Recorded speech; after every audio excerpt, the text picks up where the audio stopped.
বা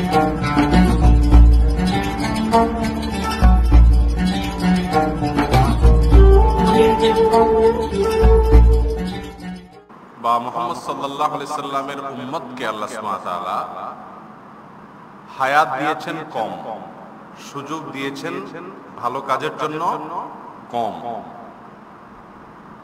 সে কম সময়ে যাতে বেশি অ্যাচিভ করতে পারেন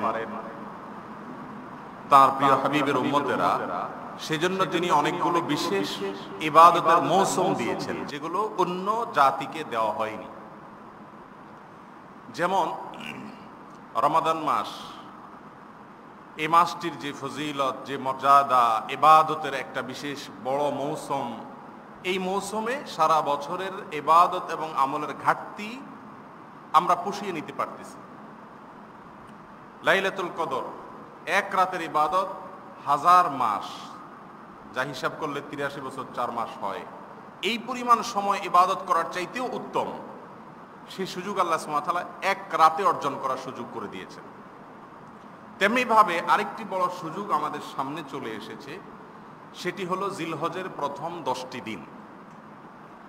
জিলহজের প্রথম 10টি দিন এবং 10টি রাত, এই সময়টা আমাদের অন্য সময়ের আমল ইবাদতের, নেক আমলের, ভালো কাজের যে ঘাটতি সেটাকে পুষিয়ে নেওয়ার জন্য আল্লাহ সুবহানাহু ওয়া তাআলা বিশেষভাবে দান করেছেন। এটাই উম্মতে মুহাম্মদিয়ার প্রতি ইহসান, যে অল্প সময়ে অনেক বেশি পথ আমরা চলে যেতে পারি জান্নাতের দিকে, সেই সুযোগ আল্লাহ সুবহানাহু ওয়া তাআলা আমাদেরকে দিয়েছেন। জিলহজের প্রথম দশক, এটা হলো রমাদানের পরে ইবাদতের সবচেয়ে বড় মৌসুম, ইবাদতের সবচেয়ে বৃহত্তর মৌসুম রমাদানের পরে, অথচ সবচেয়ে অবহেলিত মৌসুম। রমজান মাসে আমল ইবাদত সবাই টুকটাক করার চেষ্টা করেন। রমজান মাসে আমল ইবাদতের গুরুত্ব আমরা কম বেশ বুঝি, কিন্তু জিলহজের প্রথম 10টি দিন যে ইবাদতের জন্য রমাদানের পরে দ্বিতীয় সবচেয়ে বড় মৌসুম, সে সম্পর্কে কিন্তু আমাদের সমাজে আলোচনা, পর্যালোচনা, জানাশোনা, আমল এগুলো খুব একটা নেই বললেই চলে। সম্মানিত উপস্থিতি, রমাদানে মসজিদে মুসল্লির পরিমাণ বেড়ে যায়, ভালো কাজগুলো, দৃশ্যমান ভালো কাজগুলো করতে মানুষকে দেখা যায়। কিন্তু জিলহজের প্রথম 10 দিন কোরবানির গরু নিয়ে টানাহেসড়া করা ছাড়া, কোরবানি গরু কেনা, হাটে যাওয়া, আনা, জবে করা, গোশত খাওয়া, বিতরণ করা ছাড়া জিলহজের প্রথম দশকে আর কোনো নেক আমলের কোনো চিত্র আমাদের সমাজে কি ফুটে ওঠে? আগামী মঙ্গলবার জিলকদ মাসের 29তম দিন, এই যে সামনের মঙ্গলবার, বাংলাদেশে এবং আমাদের এই আশপাশের অঞ্চলগুলোর মানুষের জন্য, মধ্যপ্রাচ্যে যারা অবস্থান করছেন তাদের জন্য হয়তো সোমবারে সন্ধ্যায় 29তম জিলকদ, সন্ধ্যায় চাঁদ উঠতে পারে। সোমবার হলো 29তম জিলকদ, এবং যদি সন্ধ্যায় চাঁদ উঠে তাহলে মঙ্গলবার থেকে জিলহজের 1 তারিখ এর কাউন্ট করা শুরু হবে। আর আমাদের দেশে মঙ্গলবারে যদি চাঁদ উঠে তাহলে বুধবার থেকেই বা মঙ্গলবার সন্ধ্যা থেকেই জিলহজ মাস আরম্ভ হবে। আর যদি মঙ্গলবার চাঁদ দেখা না যায় তাহলে তো বুধবারে 30তম তারিখ হবে জিলকদের, এবং বুধবার সন্ধ্যা থেকে জিলহজ মাস আরম্ভ হবে। এই যে জিলহজ মাস আরম্ভ হয় 10ম দিনে আমরা ঈদুল আজহা উদযাপন করি। এই 1 থেকে 10 দিন পর্যন্ত কোরবানির গরু, ছাগল এগুলো নিয়ে মহড়া দেওয়া ছাড়া আর কোনো আমল ইবাদতের কোনো চিত্র আমাদের সমাজে কি ফুটে ওঠে? না। অথচ কোরআনে কারীমে 30 নম্বর পারার একটা সূরা আছে, সূরাটার নাম হলো সূরায়ে আল ফজর। আল্লাহ সুবহানাহু ওয়া তাআলা সেই সূরায় ইরশাদ করেছেন, ওয়াল ফজরি ওয়া লায়ালিন আশর ওয়াশ শাফঈ ওয়াল ওয়াতর, সকালের শপথ, ফজরের শপথ মানে সকালের শপথ, ওয়া লায়ালিন আশর এবং 10টি রাতের শপথ, ওয়াশ শাফঈ ওয়াল ওয়াতর এবং জোড় এবং বেজোড় সব ধরনের রাতের শপথ।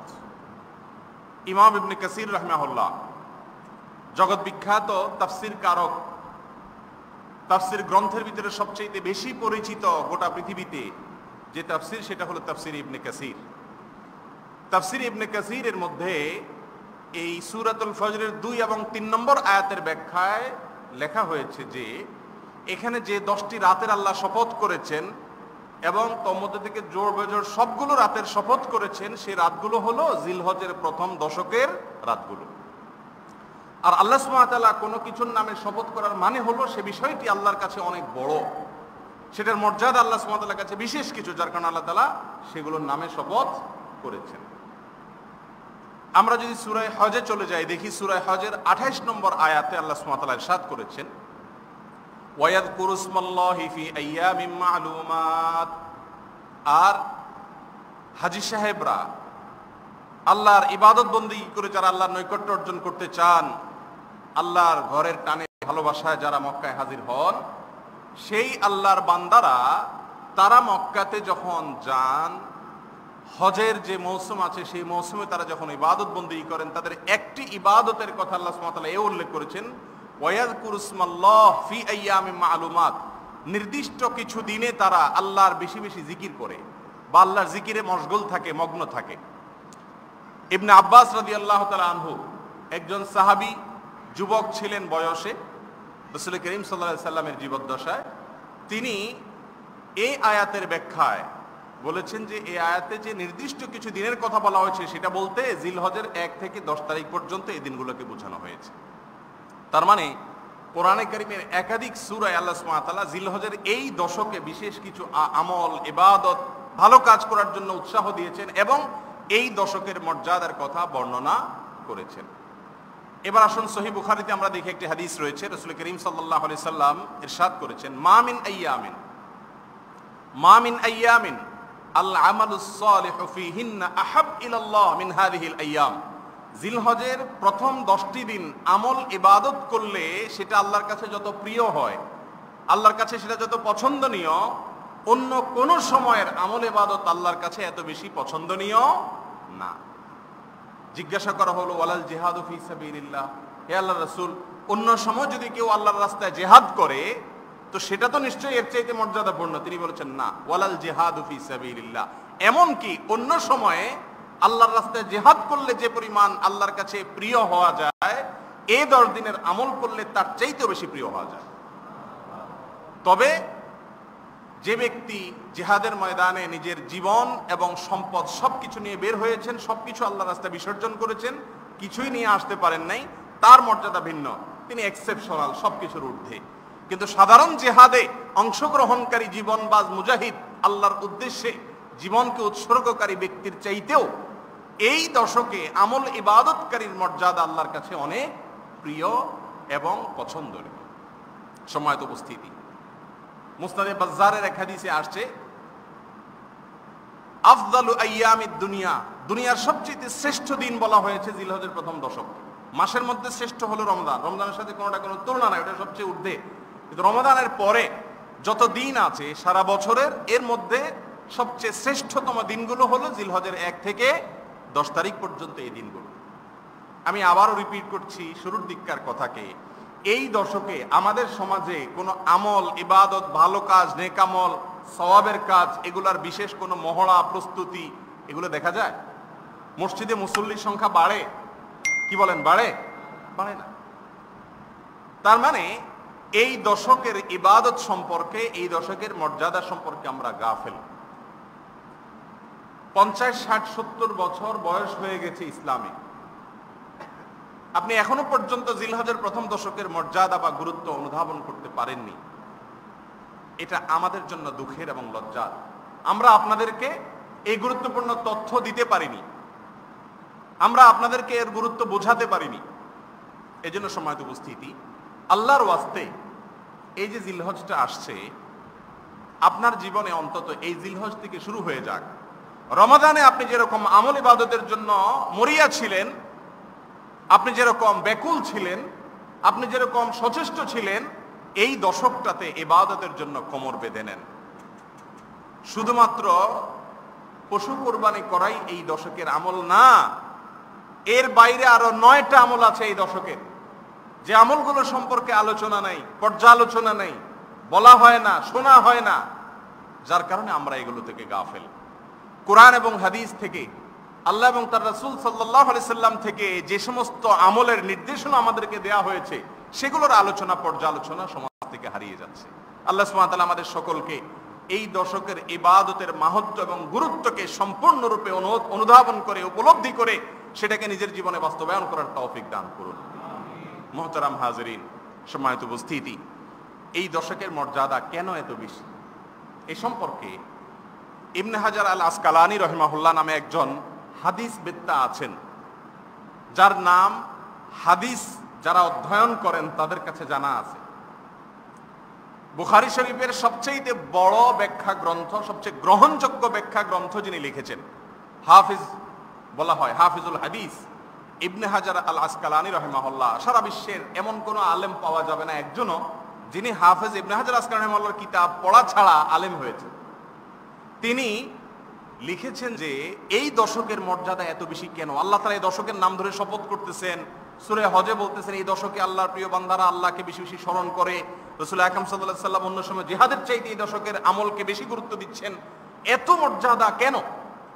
তিনি বলেছেন এত মর্যাদার একটা রহস্য আমার কাছে মনে হয় এই যে এই দশকে আল্লাহ সুবহানাহু ওয়া তাআলা ইসলামের সমস্ত ইবাদতের সমাহার এবং সম্মিলন ঘটিয়েছেন।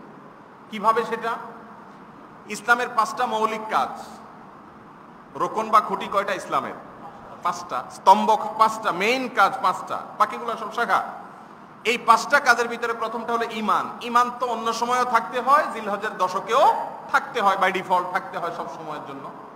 এরপর ঈমানের পরে 5 ওয়াক্ত নামাজ, অন্য সময়ও পড়তে হয়, এই সময়ও পড়তে হয়, আছে না নাই? এরপরে আসেন ইসলামের 3য় রোকন কি? যাকাত। যাকাত অন্য সময় দেওয়া যায়, জিলহজের প্রথম দশকেও দেওয়া যায়। তাহলে এই দশকে এই 3টা রোকন করা যাচ্ছে কি যাচ্ছে না পালন? আসুন এরপর 4 নম্বরে সওম বা রোজা অথবা হজ, এক হাদিসে আগে পরে আসছে। রোজার যে বিধানটা আপনি দেখেন সেটা এই দশকে আছে।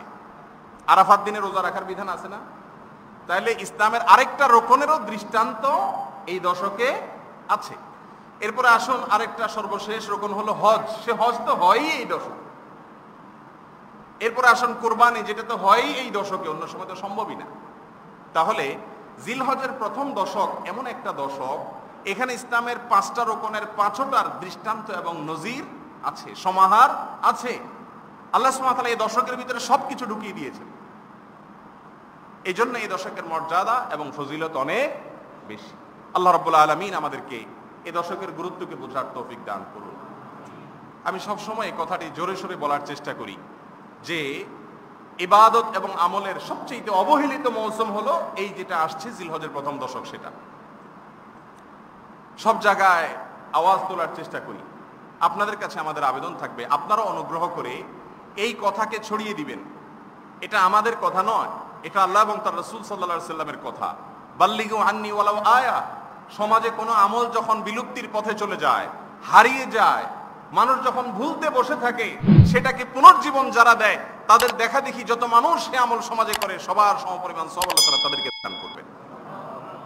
অতএব জিলহজের প্রথম দশক সম্পর্কে আপনি আর কাউকে বলতে না পারেন, আপনার বাসায় গিয়ে আপনার স্ত্রীকে, আপনার সন্তানদেরকে, আপনার পরিবারের সদস্যদেরকে অন্তত শেয়ার করবেন যে এই দশক রমাদানের মতো গুরুত্বপূর্ণ আমল এবং ইবাদতের 10টি দিন, এই 10টি দিন সাধারণভাবে কাটালে হবে না। এখানে বিশেষ কিছু কর্মসূচি আছে, সেগুলো করতে হবে এবং এই দশকে আল্লাহ সুবহানাহু ওয়া তাআলার সন্তুষ্টি অর্জনের জন্য আমাদেরকে অগ্রসর থাকতে হবে। আল্লাহ রাব্বুল আলামিন আমাদেরকে সেই তৌফিক দান করুন। আমরা ইলেকট্রনিক মিডিয়াতে, যতগুলো মিডিয়াতে কাজ করার সুযোগ পাচ্ছি, এই দশকে আমরা শুধু এই কথাগুলোই বলছি, বারবার বলার চেষ্টা করছি। অতএব আপনাদের কাছে আমাদের আহ্বান থাকলো যে আপনারাও এই হারিয়ে যাওয়া বিষয়টিকে পুনর্জীবন দেওয়ার চেষ্টা করুন। সম্মানিত সুধী, এই দশকে আমরা কি করব, আমাদের করণীয়গুলো কি হবে? 10টি করণীয়ের কথা আমরা কোরআন এবং হাদিস থেকে জানতে পারি। সেই 10টি করণীয় একটি একটি করে আমি বলবো ইনশাআল্লাহ। এই 10টি করণীয়কে একটি লিফলেটে প্রিন্ট করে আমরা আপনাদেরকে মসজিদে বিতরণ করব ইনশাআল্লাহ। মঙ্গলবারে যদি চাঁদ দেখা যায় তাহলে মঙ্গলবার সন্ধ্যা থেকেই জিলহজের প্রথম দশক শুরু হয়ে যাবে। আর যদি বুধবারে চাঁদ দেখা যায় তাহলে বুধবার সন্ধ্যা থেকে শুরু হয়ে যাবে আমাদের দেশের জন্য। আর মধ্যপ্রাচ্যে যে সমস্ত ভাইরা আছেন বা অন্যান্য দেশে যারা আছেন তারা সোমবার সন্ধ্যায় চাঁদ তালাশ করবেন, চাঁদ উঠলে তখন থেকে তাদের জিলহজ আরম্ভ হয়ে যাবে। তো এই জিলহজের দশক শুরু হওয়ার আগে আগে সোমবারে ইনশাআল্লাহ আমরা মসজিদে আপনাদের জন্য লিফলেট পাঠিয়ে দিব, ইমাম সাহেবের কাছে, মুয়াজ্জিন সাহেবের কাছে, তাদের কাছে রাখা থাকবে, আপনারা সংগ্রহ করবেন। এই দশকের করণীয়গুলোকে আপনার বাসায় কোনো কিছুর সাথে সেটে দিবেন, লাগিয়ে দিবেন এবং পরিবারের সদস্যদেরকে উৎসাহ দিবেন যেন আমল করা হয়। আল্লাহ তাআলা সবাইকে তৌফিক দান করুন। 1 নম্বর করণীয় হলো, এবং সবচেয়ে বেশি যেটা করতে হবে এই দশকে, সেটা হলো আল্লাহর জিকির বেশি বেশি করা। আল্লাহর জিকির বেশি বেশি করা। কারণ সূরা হজের 28 নম্বর আয়াতে যে আল্লাহ সুবহানাহু ওয়া তাআলা বলেছেন তারা আল্লাহর জিকির এই দিনগুলোতে বেশি বেশি করে, আল্লাহ তাদের প্রশংসা করেছেন। তো এই আল্লাহর জিকির করে এটা বলা হয়েছে। অতএব এই দশকে বেশি থেকে বেশি আল্লাহ সুবহানাহু ওয়া তাআলা স্মরণ করা এবং জিকির করে, এটা আমাদের 1 নম্বরের করণীয়। জিকির কিভাবে করবেন তার বিস্তারিত বিবরণ এই অল্প সময় দেওয়া সম্ভব না। জিকির নিয়ে একদিন পূর্ণাঙ্গ আমরা আলোচনা করব ইনশাআল্লাহ, পুরো প্যাকেজ থাকবে। জিকির কাকে বলে, কত প্রকার, কি কিভাবে হতে পারে। আজ শুধু এটুকু বলি, জিকির শব্দের অর্থ হলো উল্লেখ করা বা স্মরণ করা, তাযাক্কুর। তো এই দশকে আমরা যেভাবে জিকির করতে পারি সেটা হলো কোরআন এবং হাদিসে যত প্রকার জিকির আছে সেগুলোকে বেশি বেশি করে করবেন। সুবহানাল্লাহ, আলহামদুলিল্লাহ, লা ইলাহা ইল্লাল্লাহ, আল্লাহু আকবার, সুবহানাল্লাহ বিহামদিহি, সুবহানাল্লাহিল আযীম। কোরআনে কারীম তেলাওয়াত করাও একটা জিকির। এরকম যত প্রকার জিকির আছে সেগুলো আমরা যত বেশি সম্ভব এই দশকে করব। আমাদের একটা সমস্যা হলো মানুষ ভুলে যায়। ভুলে যাওয়া আমাদের প্রকৃতিগত স্বভাব, আর সেজন্য রিমাইন্ডারের দরকার হয়। আর ওই জন্য বললাম যে লিফলেটটা যদি আপনি লাগিয়ে রাখেন অফিসে, বাসায়, এমন জায়গা যেখানে দেখলে আপনার মনে পড়বে, সাথে সাথে আপনি জিকির শুরু করবেন। ইনশাআল্লাহ এভাবে আমরা এই দশকের আমলের দিকে আবার ফিরে আসতে পারবো। তাহলে 1 নম্বর আমল হলো বেশি বেশি আল্লাহর জিকির করা। আল্লাহর জিকির মুখে হতে পারে, মনে মনে হতে পারে। আপনি এই 10টা দিন যদি চলতে ফিরতে আপনার মাথায় আল্লাহ সুবহানাহু ওয়া তাআলার কথা স্মরণ আসে, আল্লাহর নির্দেশের কথা স্মরণ আসে, আল্লাহর নিষেধের কথা স্মরণ আসে, আপনি যা করছেন সেটা কি আল্লাহ নির্দেশিত কাজ? আপনি যা করছেন সেটা আল্লাহর নিষিদ্ধ কোনো কাজ কিনা? এই বিষয়গুলোকে মাথায় উপস্থিত করা, এই বিষয়গুলোর কথা চিন্তা করা, কল্পনা করা, এটাও এক প্রকারের জিকির, আল্লাহর স্মরণ। এই জিকিরগুলো আমরা করব 1। 2 নম্বর আমল হলো সাধারণ রুটিন নেকামলগুলোকে বিশেষ গুরুত্বের সাথে করা। যেমন 5 ওয়াক্ত নামাজ, এটা রুটিন আমল, এই দশকের না, এটা সারা বছরের আমল। কিন্তু এই দশকে বিশেষভাবে সেই আমলগুলোকে করার চেষ্টা করা। জামাতের সাথে উপস্থিত হয়ে নামাজ পড়া। করোনাকালীন সময় থাকার কারণে কারোর যদি অসুস্থতা বোধ হয়, কোনো রোগের কোনো সিমটম থাকে বা অন্য কোনো আতঙ্ক থাকে যৌক্তিক, তাহলে সেক্ষেত্রে তারা বাসায় জামাতে নামাজ পড়বেন, কিন্তু জামাতে নামাজ যেন না ছুটে। এই দশকে সাধারণ রুটিন যে নেকামল ভালো কাজগুলো আছে, অন্য সময় যা করতে পারেন না পারেন, এই দশকে বিশেষ গুরুত্বের সাথে করার চেষ্টা করবেন। এগুলো 2য় কাজ। 3য় কাজ হলো গুনাহ থেকে বাঁচা, পাপের কাজ থেকে দূরে থাকা। এটা তো রুটিন একটা কাজ, সব সময় থাকতে হবে, কিন্তু এই দশকে বিশেষ গুরুত্বের সাথে বেঁচে থাকার চেষ্টা করা। আপনি অন্য সময় যে গুনাহগুলো করেন, হারাম কাজগুলো করেন, মোবাইলে নিষিদ্ধ বিষয়গুলো দেখেন, টেলিভিশন স্ক্রিনে নিষিদ্ধ বিষয়গুলো দেখেন, মুখে গীবত করেন, শিকায়াত করেন, সমালোচনা করেন, ষড়যন্ত্র করেন, পিছে লাগালাগি করেন, অনেক ত্রুটি বিচ্ছুতি করেন, কিন্তু এই দশকের জন্য আল্লাহর ভয়ে একটু হলেও তাকওয়ার দিকে, গুনাহ মুক্তের দিকে, পাপের কাছ থেকে দূরে সরে আসার দিকে অগ্রসর হওয়ার চেষ্টা করা। এটা হলো 3 নম্বরের আমল। 4 নম্বরের আমল হলো হজ এবং উমরা করা। যাদের সামর্থ্য আছে তারা এই দশকে হজ এবং উমরা করার চেষ্টা করবেন। তো এবছর যেহেতু বিশেষ পরিস্থিতির কারণে, মহামারী সংকটের কারণে আমরা বাহির থেকে হজ অংশগ্রহণ করতে পারছি না, তো সেজন্য এই আমলটি আমাদের জন্য প্রযোজ্য না। কিন্তু এই আমলটি এই দশকের গুরুত্বপূর্ণ একটা আমল, হজ অথবা উমরা করার চেষ্টা করা। 5 নম্বর আমল হলো কোরবানি করা, পশু কোরবানি করা। পশু কোরবানি করা নিয়ে আমরা বিস্তারিত কথা বলেছি এর আগে। পশু কোরবানি ইখলাসের সাথে হতে হবে, নিষ্ঠার সাথে হতে হবে, শুধুমাত্র আল্লাহ সন্তোষের জন্য হতে হবে। লোক দেখানো, সামাজিক অবস্থান, এই সমস্ত ধান্দা বা উদ্দেশ্য হলে সেটা কোরবানি হবে না, সেটা পশু জবে করার মহোৎসব অথবা গোশত আহরণ করার উৎসব বলতে পারেন। এটাকে ইবাদত বলা যাবে না। অতএব সঠিক উদ্দেশ্যে কোরবানি করা হলো 5 নম্বরের আমল। 6 নম্বরের আমল হলো এই দশকে যারা কোরবানি করার নিয়ত করেছেন এবছর, তারা জিলহজের চাঁদ ওঠার আগে আগে শরীরের যত অবাঞ্ছিত পশম আছে, যেগুলো ছাঁটেন, কাটেন, মোষ থেকে নিয়ে, বগলের নিচে পশম, নাভির নিচের পশম থেকে নিয়ে, এবং নখ, চুল, এই সবগুলো জিলহজের চাঁদ ওঠার আগে আগে কেটে শেষ করবেন এবং কোরবানির পশু জবে করার আগ পর্যন্ত আর এগুলোতে টাচ করবেন না, অর্থাৎ চুল কাটবেন না, নখ কাটবেন না এবং অবাঞ্ছিত পশম ইত্যাদি কাটবেন না। কারণ সহিহ মুসলিমের হাদিসে আসছে রাসূল করিম সাল্লাল্লাহু আলাইহি সাল্লাম বলেছেন, মান আরাদা আন ইউযাহিয়া, যে ব্যক্তি কোরবানি করার ইচ্ছা পোষণ করেছে, সে বছর কোরবানি করবে, এটা নিয়ত করেছে, ইচ্ছা করেছে, ফালা ইয়াখুয মিন শা'রিহি ওয়া যাফরিহি শাইআ, সে ব্যক্তি যেন তার চুল নখ কোনো কিছু না কাটে আর, অর্থাৎ জিলহজের চাঁদ দেখার পর থেকে। মঙ্গলবারে যেহেতু বাংলাদেশে এবং বাংলাদেশে আশেপাশে 29তম জিলকদের 29তম দিন, সেজন্য মঙ্গলবারে সন্ধ্যার আগে আগে এই কাজটা আমরা করে ফ্রেশ হয়ে যাব ইনশাআল্লাহ। এবং ঈদের দিন কোরবানির পশু জবাই করার আগ পর্যন্ত আর এগুলো টাচ করব না। অনেক উলামায়ে কেরামের মতে এটা ওয়াজিব, যদি আপনি টাচ করেন তাহলে গুনাহ হবে। যার কারণে এটি একটি গুরুত্বপূর্ণ আমল এই দশকের। জিলহজের চাঁদ ওঠার আগে আগে, অর্থাৎ সামনের মঙ্গলবারের আগে আগে, এই বছরের জন্য সামনের মঙ্গলবারের আগে আগে বা জিলহজের চাঁদ ওঠার আগে আগে আপনি চুল নখ ইত্যাদি কেটে ফ্রেশ হয়ে যাবেন। 10 দিন আর এগুলোতে টাচ করবেন না। এটা হলো 5 নম্বরের আমল। এই আমলটা নিয়ে কিছুটা 6 নম্বরের আমল, দুঃখিত, এটা হলো 6 নম্বরের আমল। এই আমলটা নিয়ে কিছুটা ধোঁয়াশা আছে আমাদের সমাজে, এটা ভুল ধারণা আছে, আপনারা অনেকে হয়তো শুনেছেন। সেটা হলো, অনেকে বলেন যে যারা কোরবানি করার সামর্থ্য রাখেন না তারা যদি এই কাজটা করেন, অর্থাৎ জিলহজের চাঁদ ওঠার আগে আগে চুল নখ ইত্যাদি কাটেন আর ঈদের দিন, ঈদুল আজহার দিন কোরবানির পরে যায় কাটেন, পরে বলতে ঈদের দিন করেন, তারপরের দিন করেন, মানে এর মধ্যে আর কাটলেন না, এই কাজটা যদি কেউ করে তাহলে ওই ব্যক্তিকে আল্লাহ তাআলা একটা কোরবানির সওয়াব আলাদা দিবেন, এরকম একটা কথা আমাদের সমাজে প্রচলিত আছে। এটা ভুল ধারণা সম্পূর্ণ। কারণ হাদিসের ভাষ্য থেকে এটা বোঝা যায় না। এটা আমরা অনেকে হয়তো ছোটবেলা থেকে শুনে আসছি, কিন্তু কোনো হাদিস বিশারদ এভাবে ব্যাখ্যা দেন নাই। ব্যাখ্যাটা হলো, হাদিসের ভাষ্যটা, অর্থটা খেয়াল করলে আপনি দেখবেন, এবং হাদিসের যে বঙ্গানুবাদ, বাংলা অর্থ ইসলাম ফাউন্ডেশনে প্রকাশ হয়েছে, এটা দেখলে আপনি বুঝবেন। মান আরাদা আন ইউযাহিয়া, এই হলো হাদিসের ভাষ্য, কোট করে বলছি। যে ব্যক্তি কোরবানি করার ইচ্ছা পোষণ করে, তার মানে কোরবানি করবে, সে এই নিয়ত করেছে, সে যেন এই কাজগুলো না করে, এটা তার জন্য প্রযোজ্য। যারা কোরবানি করবেন না তাদের জন্য এই আমলটা প্রযোজ্য না।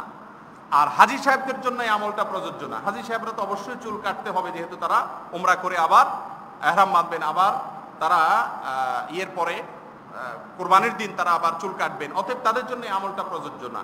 কিন্তু সাধারণ কোরবানি কারকদের জন্য এই আমলটি প্রযোজ্য। এটা 6 নম্বর আমল। 7 নম্বর আমল হলো তাকবীরে মুতলাক। এই আমলটার পরিমাণও অনেক বেশি হওয়া দরকার। এটা করলে 1 নম্বর আমলটা অটোমেটিক হয়ে যাবে। সেটা কি? একটা তাকবীর জিলহজের প্রথম দিন থেকে নিয়ে একেবারে 10ম দিন পর্যন্ত অনবরত রাত দিন নারী পুরুষ প্রত্যেকে মৃদু উচ্চ কণ্ঠে পড়তে থাকা। সেটা হলো কি? তাকবীর, তাহমিদ, তাহলিল। নবী আলাইহিস সালাম বলেছেন, যখন জিলহজের প্রথম দশক, জিলহজ মাস শুরু হবে, ফাকসিরু ফিহিন্না মিনাত তাকবীরি ওয়াত তাহমিদি ওয়াত তাহলিল, তোমরা বেশি বেশি করে তাকবীর করবে, তাহমিদ করবে, তাহলিল করবে। তাকবীর মানে আল্লাহু আকবার, আল্লাহর বর্ণনা করা, আর তাহমিদ মানে হলো আল্লাহর প্রশংসা করা, আলহামদুলিল্লাহ বলা, আর তাহলিল মানে হলো লা ইলাহা ইল্লাল্লাহ বলা। এই 3টা জিকির তোমরা বেশি বেশি করবে। এই জন্য জিলহজের প্রথম দশক আসলে এই তাকবীরগুলা পুরুষরা একটু জোরে, নারীরা বা মেয়েরা বাসায় তাদের সাধারণ কণ্ঠে তারা পাঠ করবেন। পুরুষরা একটু মৃদু কণ্ঠে পাঠ করবেন অন্যকে স্মরণ করাবার উদ্দেশ্যে, এবং এটা সুন্নাহ। সাহাবীদের মধ্যে একাধিক সাহাবী, আবু হুরায়রা রাদিয়াল্লাহু তাআলা আনহু সহ একাধিক সাহাবী জিলহজের চাঁদ উঠলে তারা বাজারে চলে যেতেন। কি জন্য? শুধুমাত্র একটু জোরে তাকবীর, তাহমিদ, তাহলিল পড়ার জন্য, আর কিচ্ছু না। শুধুমাত্র এই উদ্দেশ্যে বাজারে যেতেন, যে বলতেন আল্লাহু আকবার, আল্লাহু আকবার, লা ইলাহা ইল্লাল্লাহু, আল্লাহু আকবার, আল্লাহু আকবার, ওয়ালিল্লাহিল হামদ। এই তাকবীরটা পড়ার জন্য বাজারে যেতেন শুধুমাত্র। আপনি একটু চিন্তা করুন তো, আজ আমাদের সমাজে এমন মানুষ একজনও কি পাওয়া যাবে যে এখান থেকে, কথার কথা, আমাদের ভূমিতে মনে করেন 2টা দোকান পাড়া আছে, ডাইনে একটা বামে একটা, সেখানে মানুষজন আড্ডা মারে, বসে, চাটা খায়, কেনাকাটা করে, অথবা চিটাগাং রোড আছে। তো এই জায়গাগুলোতে গেছে কেন? বাসা থেকে নেমে ওই দোকানে গেছে, বাসা থেকে নেমে চিটাগাং রোডে গেছে। কি কারণে? কোনো কেনাকাটার জন্য না, শুধুমাত্র সেখানে গিয়ে একবার দৌড়ে তাকবীর পড়বে, যেন তার তাকবীরের কথা শুনে অন্যদের স্মরণ হয়ে যায়, সেই জন্য। এরকম মানুষ এখন পাওয়া যাবে? যদি কেউ যায়ও, এবং যায় যদি দোকানে মানুষের ভিড়ের মধ্যে যদি বলে আল্লাহু আকবার, আল্লাহু আকবার, লা ইলাহা ইল্লাল্লাহ আল্লাহু আকবার আল্লাহু আকবার লিল্লাহিল হামদ, শুধু এই কথা বলে যদি সে চলে আসে, মানুষ কি বলবে? বলবে যে বেচারার হয়তো বেচারার কোনো সমস্যা হয়ে গেছে মাথায়, এরকম বলবে না? কারণ যে সমাজে সবাই বা বেশিরভাগ মানুষ পাগল হয়ে যায়, সে সমাজের সুস্থ মানুষকে মানুষ কি বলে? পাগল বলে। এটাই না সমাজের চিত্র? ভালো মানুষকে বলে যে না ফালতু মানুষ, আর খারাপ মানুষগুলাকে সবাই বাহবা দেয়, স্যালুট দেয় যখন সমাজে খারাপের সংখ্যা বেশি হয়ে যায়। সাহাবীরা এই কাজটা করতেন।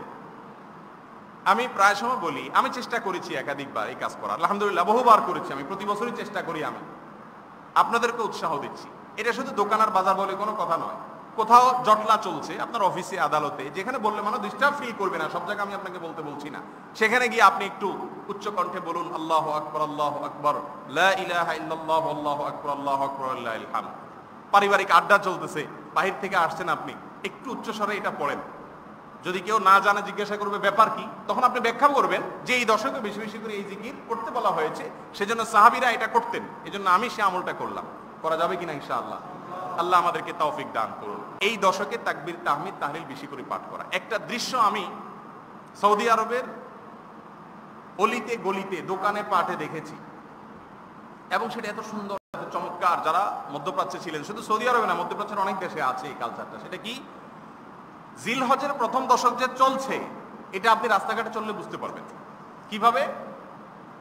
অনেক বাড়ির গেইটে ছোট করে একটা সাউন্ড বক্স রাখা আছে, সেখানে ওই যে সুন্দর কণ্ঠে ইউটিউবে একটা পাওয়া যায়, তাকবীর পাওয়া যায় হারামের কোন একজন মুয়াজ্জিন বা ইমামের কণ্ঠে, আল্লাহু আকবার আল্লাহু আকবার লা ইলাহা ইল্লাল্লাহু আল্লাহু আকবার আল্লাহু আকবার ওয়া লিল্লাহিল হামদ। এই তাকবীরটা খুব সুন্দর কণ্ঠে পাওয়া যায় ইউটিউবে।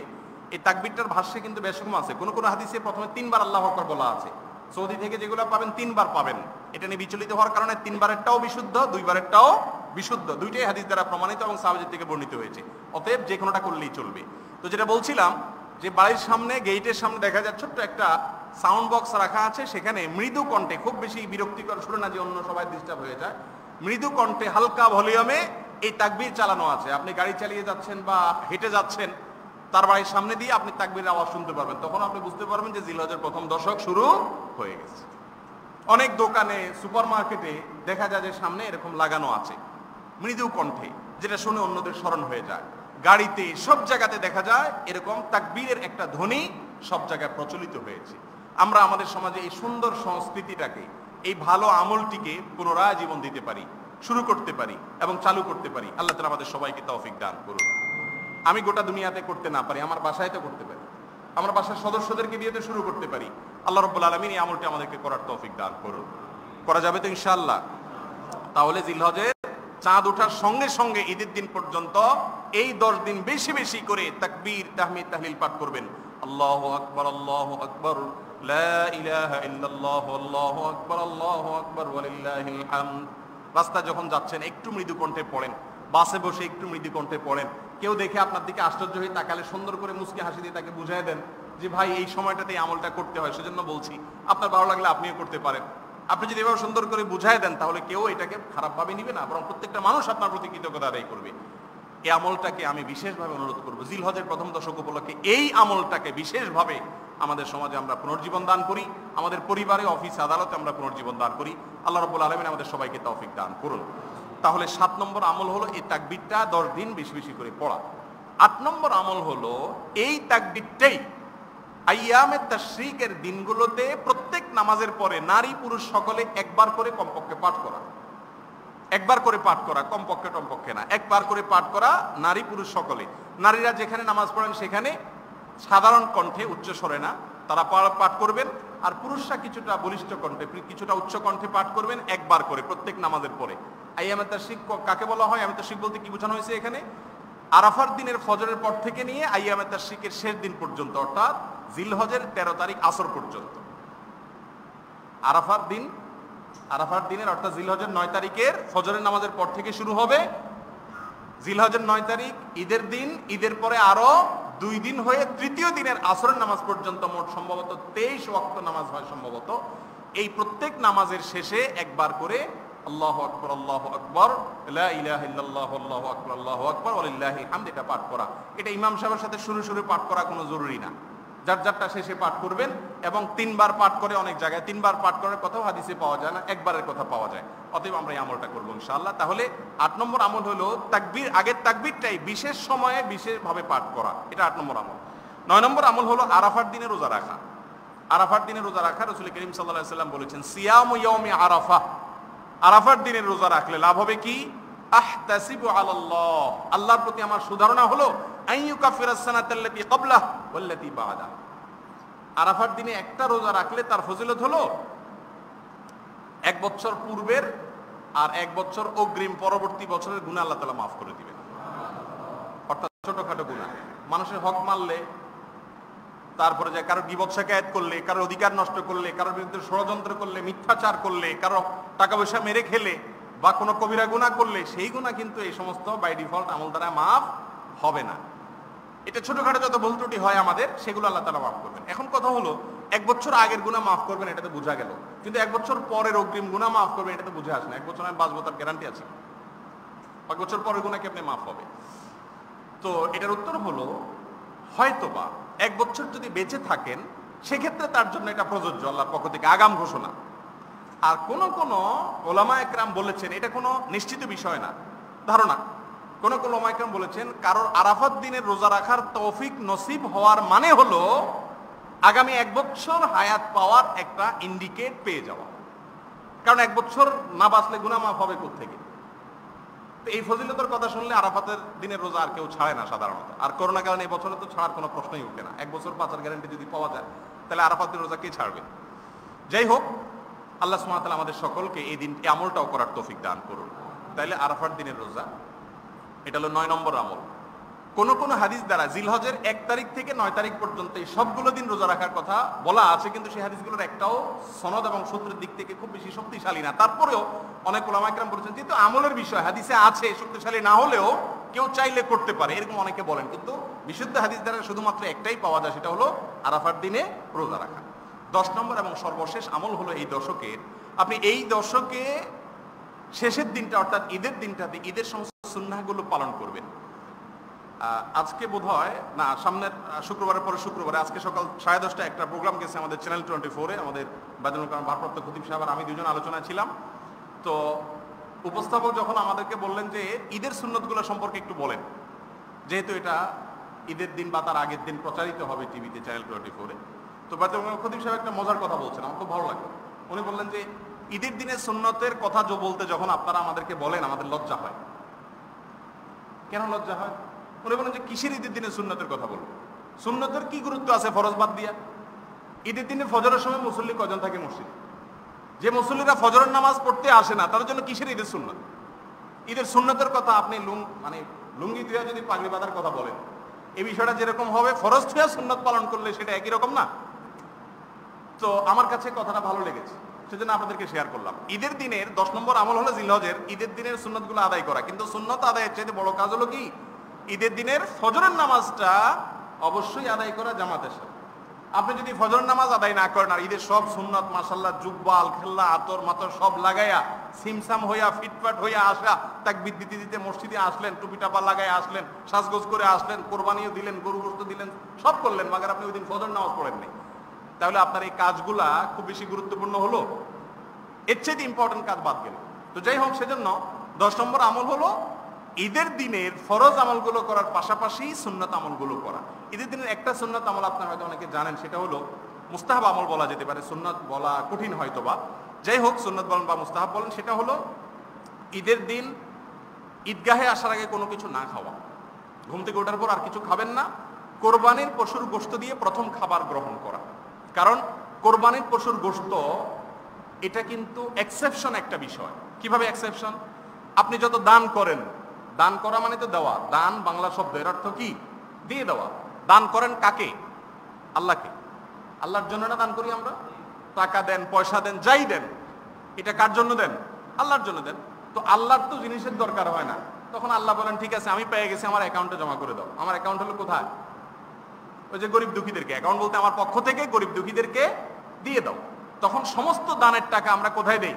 ওই গরিব দুঃখীদেরকে বা কল্যাণ খাতে দিয়ে দিই। কোরবানির গোশতটাও আমরা কোরবানির পশু জবাই করার সময় বলতেছি বিসমিল্লাহি আল্লাহু আকবার, আল্লাহুম্মা মিনকা ওয়া লাক, আল্লাহ আপনার জন্য এটা করলাম।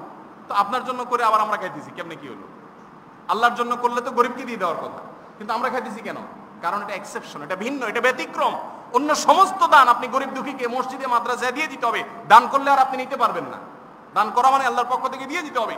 কোরবানির গোশত শুধুমাত্র ব্যতিক্রম, যে এই গোশতটা এবং আকিকাটাও একই ক্যাটাগরির। এই গোশত আপনি জবাই করার পরে আল্লাহ সুবহানাহু ওয়া তাআলা আপনাকে খাওয়ার সুযোগ দিয়েছে। আল্লাহ বলেছেন ঠিক আছে, সবই তো তুমি আমার পক্ষ থেকে গরিবকে দিয়ে দাও, এটা আমি বুঝে পাইছি, এবার আমার পক্ষ থেকে তুমি একটু খাও। ফাকুলু মিনহা ওয়া আত'আমুল কানিআ ওয়াল মু'তাররা। এইজন্য কোন কোন সালাফ বলেছেন কোরবানির গোশতটা গিফট ফ্রম আল্লাহ সুবহানাহু ওয়া তাআলা, এটা আল্লাহর পক্ষ থেকে আমাদের জন্য হাদিয়া। আর সেই হাদিয়াটাকে আপনি সেভাবে খাওয়া। এই গোশত খাওয়ার সময় স্টাইল যেন এমন না হয় আপনি গোশত কোরবানি থেকে বাজার থেকে যখন 10 কেজি গরুর গোশত কিনে আনেন, খাসি গোশত কিনে আনেন, ওটা খাওয়ার সময় একটা মুড থাকে না, আপনি কিনে আনছেন। কিন্তু কোরবানির গোশতটা খাওয়ার সময় মুডটা থাকবে কি? আপনি আমাকে দাওয়াত দিলে আপনার বাসায় গেলে খাওয়ার সময় যে মুডটা হয়, অর্থাৎ আপনি গোশত বা অনেক কিছু অ্যারেঞ্জ করেছেন আমার জন্য, আমি খাচ্ছি, মুডের ভিতরে একটু বেশ কম আসে কিনা? নিজের ঘরে খাওয়া আর অন্যের দাওয়াত খাওয়া, দুটোর ভিতরে বেশ কম আসে না? নাই। আপনি কোরবানির গোশত খাওয়ার সময় দাওয়াতের গোশত খাচ্ছেন সেই মুড নিয়ে খাবেন, কারণ এটা আল্লাহ সুবহানাহু ওয়া তাআলার পক্ষ থেকে আপনার জন্য গিফট এবং হাদিয়া। সেজন্য জিলহজের সর্বশেষ আমল হলো ঈদের দিনের সমস্ত সুন্নতগুলো পালন করার পাশাপাশি এটা বিশেষভাবে গুরুত্ব দেওয়া যে ওই দিনের প্রথম খাবার হবে কোরবানির পশুর গোশত। এই জন্য যারা নিজেরা কোরবানি করেন, দেখা গেল যে হয়তো কলিজাটা বা এরকম কোনো অংশ আগে কেটে দিয়ে রান্না করে এটা খেয়ে তারপরে গরুর অন্যান্য প্রসেসিং এ আমরা যাওয়া। যাই হোক, এর মাধ্যমে ঈদের দিনের আমলটাকে শেষ করা। আল্লাহ সুবহানাহু ওয়া তাআলা আমাদের সবাইকে তৌফিক দান করুন। ঈদের দিন সম্পর্কে আমরা সামনে আরো কথা বলবো। ঈদের সুন্নতের আমলের কথা বলতে এই জন্য আরো লজ্জা হয় যে ঈদের দিন মানে হলো গুনাহের দিন আমাদের কাছে, আমাদের সমাজের মানুষের কাছে। কারণ ডেকসেপে হাই ভলিউমে গান বাজবে, এছাড়া তো ঈদ হয় না। আমাদের যুবক ভাইরা এছাড়া তো ঈদ উদযাপন করতে পারেন না। ঈদের একটা স্ট্রাকচার দাঁড় করায়, একটা প্ল্যান দাঁড় করায় মিডিয়াগুলো, ঈদের অমুক দিন এটা দেখাবে, তমুক দিন এটা দেখাবে, আমরা সেগুলোতে গা ভেসে। ঈদ তো একটা ইবাদত, ঈদ তো একটা ইসলামের একটা সংস্কৃতি, কিন্তু তার যদি ছিটে ফোটা না থাকে সেটা কিসের ঈদ হলো? যাই হোক, সে বিষয়ে আমরা ইনশাআল্লাহ পরবর্তীতে আলোচনা করব। আমি আবারও এক নজরে বলে দিচ্ছি, জিলহজের প্রথম দশকটির গুরুত্ব সম্পর্কে আপনারা ওয়াকিফাল হয়েছেন। করণীয় 10টা কাজের ভিতরে 1 নম্বর হলো বেশি বেশি আল্লাহর জিকির করা এই দশকে। দ্বিতীয় হলো রুটিন নেকামলগুলো, নামাজ ইত্যাদি গুরুত্বের সাথে বিশেষভাবে এই দশকে করা। তৃতীয় হলো গুনাহ থেকে বেঁচে থাকার জন্য অন্য সময়ের চাইতে এই সময় বেশি চেষ্টা করা গুরুত্বের সাথে। 4 নম্বর হলো হজ এবং ওমরা করা, সামর্থ্য থাকলে হজ ওমরা করা। 5 নম্বর হলো কোরবানি করা ঈদের দিনে। 6 নম্বর হলো যারা কোরবানি করবেন নখ চুল ইত্যাদি এই 10 দিন না কাটা। এবং 7 নম্বর হলো আল্লাহু আকবার, আল্লাহু আকবার, লা ইলাহা ইল্লাল্লাহ, আল্লাহু আকবার, আল্লাহু আকবার, লিল্লাহিল হামদ। প্রথমবার 3 বার আল্লাহু আকবার বলেও বলা যায়। এই তাকবীর বেশি বেশি করে পাঠ করা 10 দিনে। এবং 8 নম্বর আমল হলো এই তাকবীরটাই আরাফার দিন ফজর থেকে নিয়ে ঈদের 4র্থ দিন আসর পর্যন্ত প্রত্যেক নামাজের পরে একবার করে পাঠ করা। আর 9 নম্বর আমল হলো আরাফার দিনে রোজা রাখা। 10 নম্বর আমল হলো ঈদের দিনের সুন্নতগুলো পালন করা। আমার চ্যানেলটি সাবস্ক্রাইব করে রাখুন এবং বেল আইকনটি বাজিয়ে রাখুন পরবর্তী এসব আপডেট পেতে।